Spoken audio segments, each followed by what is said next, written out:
recycling. Today is Michelle Radley. She is the business development representative from ecomaine. Take it away. Thank you. Cool. So hi everyone. Today I'm going to be giving this teaching a little bit about language barriers and other barriers that face new English learners and Americans in waste management and recycling in general. So a little bit about what we do at ecomaine. Our goal is really to move waste further up rungs of the hierarchy, and for today's purposes to discuss language barriers, this is a lot about public education and awareness. So just a little bit of background into what we do. We are a quasi-municipally owned nonprofit material recovery facility, waste to energy facility, and we also own an actual site.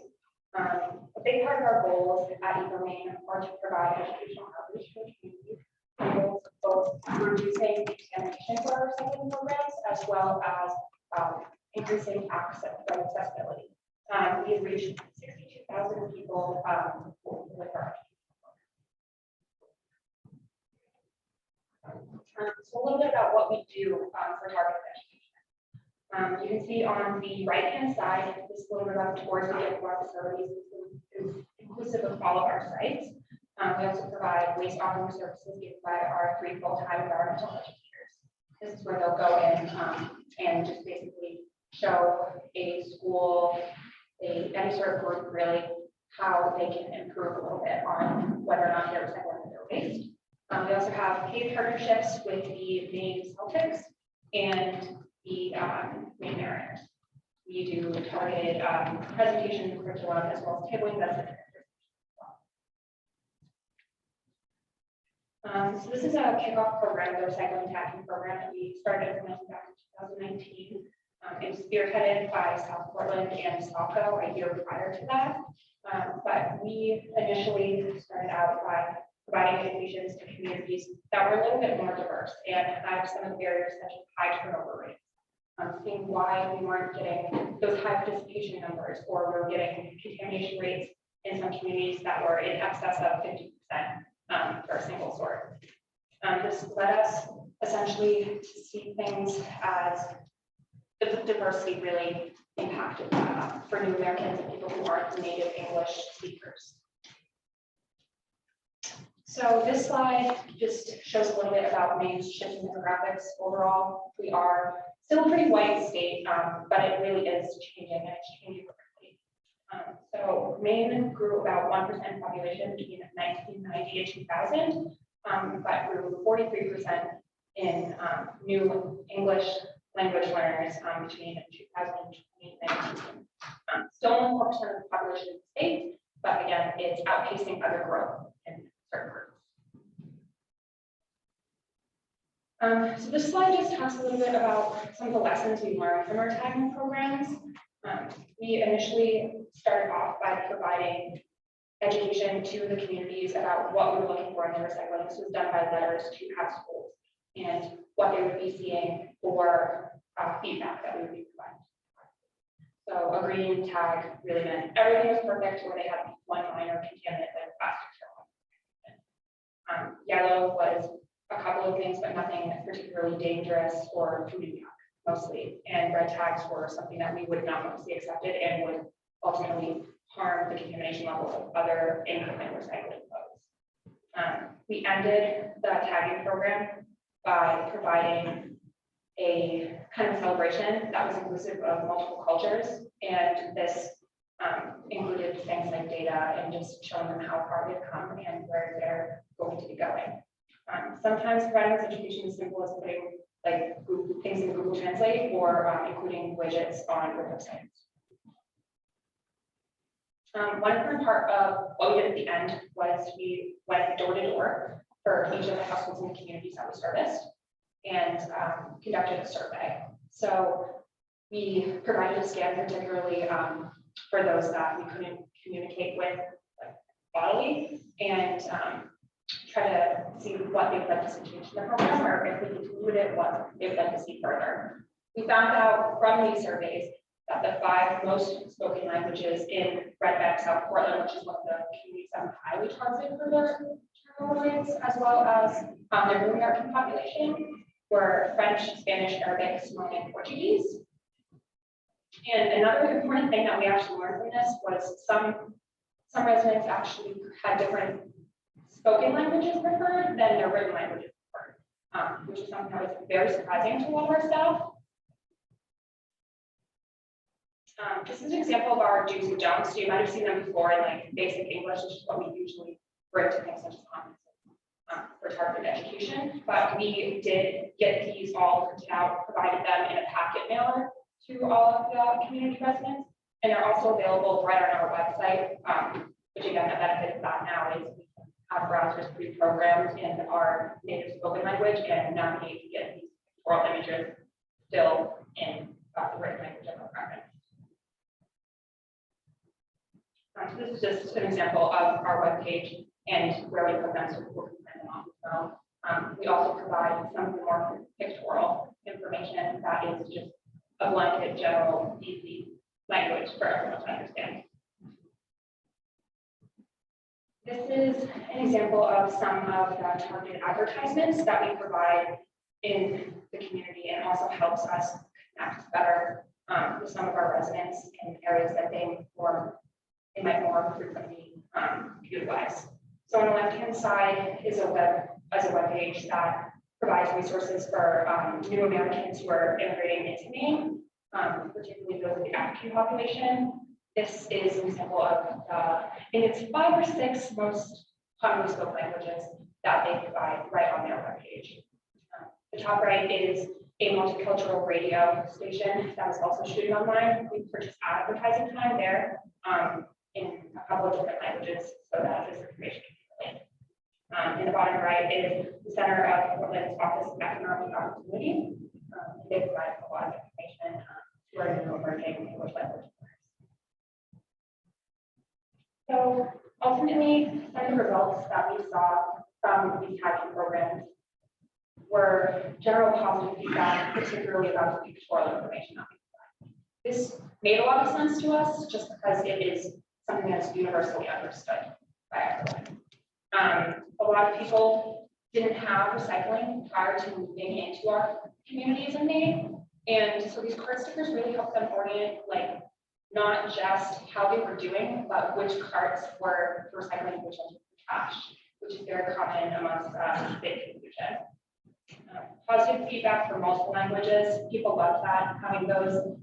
We initially started with providing those 5 languages that I showed you on the previous slide, but we ultimately moved to providing 10 translations overall. And ultimately, the programs really provided an opportunity to engage with communities that we hadn't had the chance to before. It was really good to get that conversation going about recycling and also reach younger students as well to have that information along with their families. Some of the more difficult things that we need to combat moving forward are general awareness of government and officials, which is seen a lot in surprisingly the interns that we send out because they are seen as enforcements, kind of going through people's recycling and meeting them. Ultimately, some did like the tagging program, and we should do more of that. And then on the inverse, some really disliked it. So it's just nitpicking. Many of them wanted to see composting swap shops, and some of them wanted us to do it. So language barrier overall for recycling, contamination and participation are the 2 largest things that we need to combat for new English language learners as we see their populations growing in the United States. Obviously, combating the issues of trash, and for our particular target education, we saw a lot of hecklers or things that would cause damage to either our workers or our facilities. Participation is also a huge one, getting people to realize why. Pictorial instructions and translation access are critical, and source separation, where it just becomes more difficult as you're providing these translated resources. So that's something to consider as well when considering how much time you need to be putting forward in education. So for next steps, we want to be able to provide a more comprehensive list of translations. We're working towards adding a more interactive widget on our website that offers a more diverse array of options. We're also trying to do more targeted intentional education. This has been very important for us getting into community groups as well as particular early education classes just to be able to provide that initial education.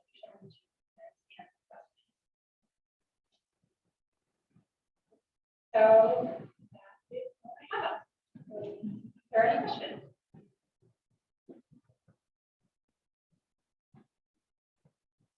Did you do the survey? So the survey, it was a mix of door to door, so that's what we initially tried. We surveyed about, it was 500 houses for so knocked on doors at about sometimes between 5 and 6 was part of the time people can come from work. And if we didn't get response, then we mailed them a QR code in the mail to scan, and then that was sent to our online survey, which was also very beneficial for those that we come into work with interact with, just based on language heritage. Did it surprise you the different languages that you found? Yes, it actually was very surprising. We thought that we were going to see much more Spanish-speaking populations in that particular area, but Portuguese and Arabic were very high.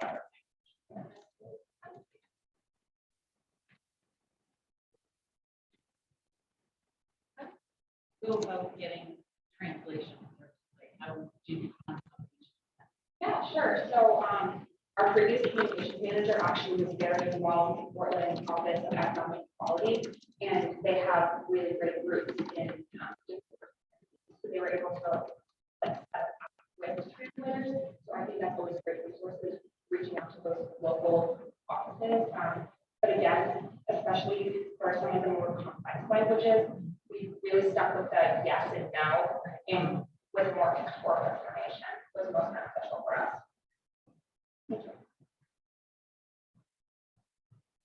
John?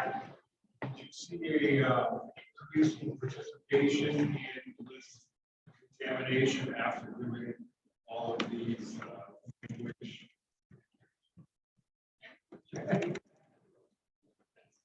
Did you see a measurable increase in participation in less contamination after doing all of this multi-language pamphlets or whatever? Yeah, so that's a really great question. Thanks for asking that. As far as participation goes, I definitely would say that we saw an increase. That has a lot to do with kind of like the right side of our results section, was that there was some weirdness of us looking around people's cycling at the time. People were kind of concerned about that and just weren't comfortable with it. So participation, we didn't see as high as the increase as we would have liked. However, contamination was drastically decreased. For that particular community, Radley in South Portland, the reason why I focus on that is because they had the most diverse community that we've ever worked in. There was a drastic change. We had never been able to actually process their recycling prior to our transaction. And so a record was needed. But afterwards, they had 6 continuous weeks with a peak at 25% contamination, which is a decrease for us. So it was worth it. Absolutely. It was a great learning experience, and I think that residents ultimately appreciated what we were doing. Yeah, thank you. So how do you identify new residents? Like how does ecomaine identify new residents? Yeah, so that's a really great question. Repeat the question because I'm not sure. Yeah. Sure. So what Liz asked was, how do we identify new residents coming into a community that we really target for that education?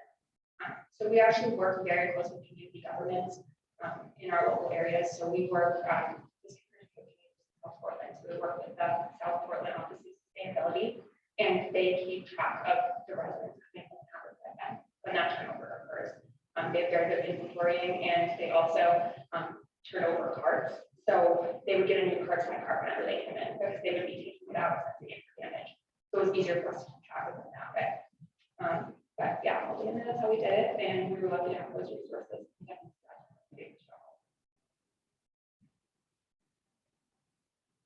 Are you in any other communities? Yeah, so that tagging program for this summer season. Starts in 2 weeks, and we'll be working in Saco, where we'll be doing more work at Red Bank and Parker as well.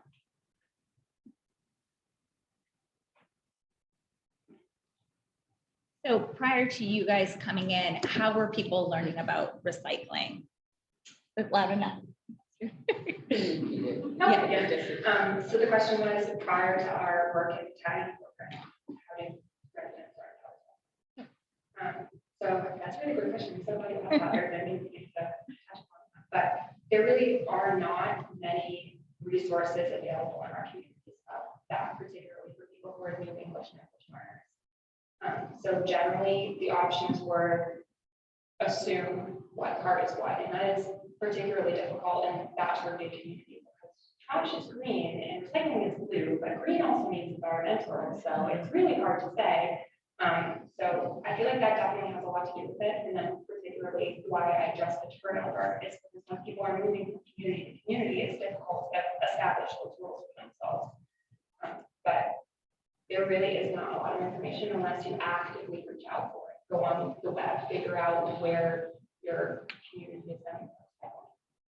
But we are trying to get that changed a little bit. We also provided a stickering, like a permanent stickering that we did to all of the bins in that community. Just right on the lids, pictorial, like what goes in this one, what goes in that one for recycling only, just to make it more clear and more intuitive for us.